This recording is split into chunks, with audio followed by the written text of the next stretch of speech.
Welcome to the second block of the Leadtime onboarding series.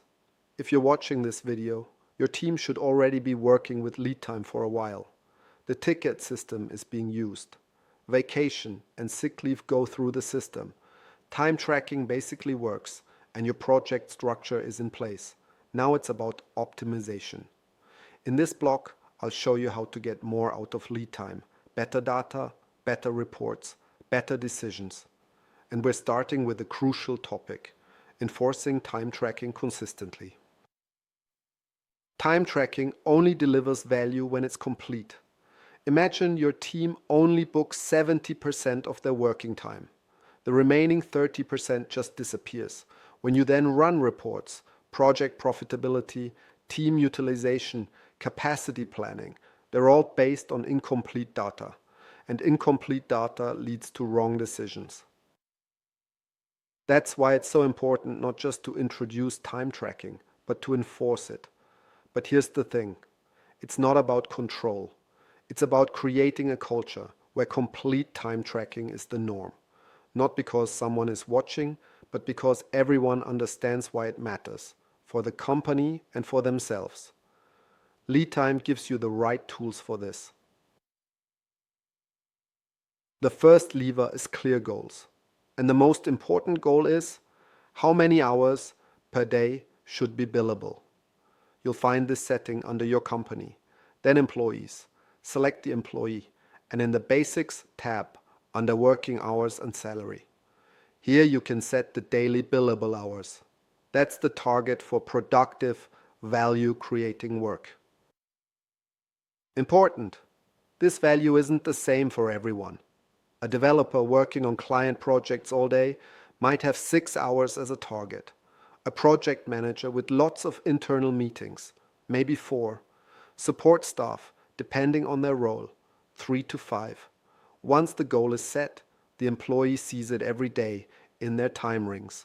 The green ring fills up with every billable hour. When it closes, the daily target is reached. Simple but effective feedback. The employee sees where they stand without anyone having to ask. The team calendar is your most important tool for keeping track. You'll find it in the main menu under Team Calendar. Here you can see at a glance how well your team is using time tracking. There are 3 views you can switch between on the right. The attendance view shows when employees clocked in and out. You can immediately see who regularly documents their attendance and who doesn't. The time tracking view shows hours booked to projects and tickets. Here you can tell if attendance time was actually documented. Big gaps between attendance and book time are a warning sign. The billable view shows only billable hours. That's the hardest productivity indicator. In all views, color codes help you. Green means target reached or exceeded. Orange means there are deviations, but still acceptable. Red means significantly below target or no entries at all. The team calendar deliberately uses social dynamics.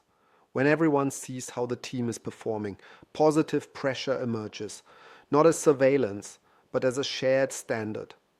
Those falling behind notice it themselves. Those ahead get visible recognition. This works if you communicate it right.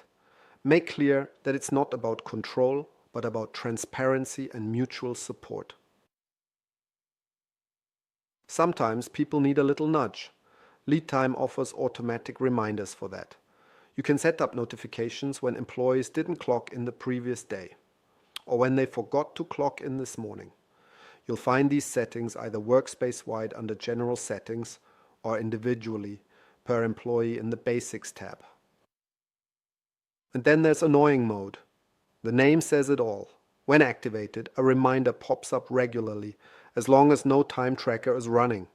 Every 5 minutes, every 10 minutes, depending on the setting. It sounds annoying, and that's the point. It makes not tracking more uncomfortable than tracking. After a while, starting the tracker becomes habit, just to get rid of the pop-up. But be careful. Annoying mode is a strong tool. Use it deliberately. For some employees, it's exactly right. For others, it can be demotivating. Talk to your team before activating it across the board. In larger teams, you can't keep an eye on every employee yourself. That's what the observer function is for. You'll find it in the employee profile under Basics. There you can assign an observer, typically the direct team lead. The observer automatically gets notifications when something stands out with their team member. Missing check-ins, incomplete time entries, deviations from targets. This way, you can distribute responsibility for consistent time tracking across multiple shoulders. The team lead takes care of their team, you keep the overall view. The final building block is the employee journal. You'll find it in the employee profile under the Journal tab. Here you can document conversations about time tracking.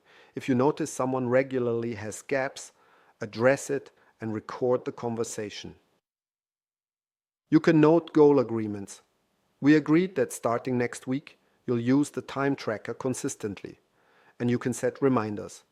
In 2 weeks, you'll get a notification to check if things have improved. Each entry can be visible or internal. Visible entries can be read by the employee, good for shared agreements. Internal entries stay only for you and other admins, good for sensitive observations. The journal creates accountability. Verbal agreements get forgotten. Documented agreements carry weight. You now have the tools to enforce time tracking consistently in your team.